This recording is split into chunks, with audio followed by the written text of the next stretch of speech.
દ્વારકામાં જાવ રાધિકા હવે મેં પણ પોકણગઢના રાજા જમાલને વચન આપી દીધું છે અને અમર ડાળીને પુષ્પ પણ આપી દીધા છે રાધિકા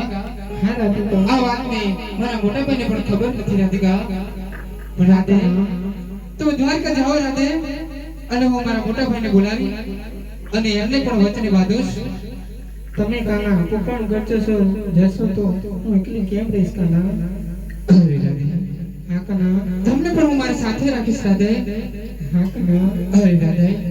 ઉમરકોટના સાડુ દર્પણ ને ત્યાં તમે અવતાર ધારણ કરજો હા કાના અરે રાધિકા હા કાના તમારા અંગે અંગે કોણ હશે અને તમે લોલા હશો અને તમે લંગડા પણ હશો પણ રાધિકા ચિંતા ના કરીશ રાધિકા ત્યાં હું પોકણગઢ અજમરાજને ત્યાં અવતાર ધારણ કરીશ અને ત્યાં મારું રામદેવ નામ હશે અને ત્યારે મારા લગ્ન તમારી સાથે થશે રાધિકા હા કાના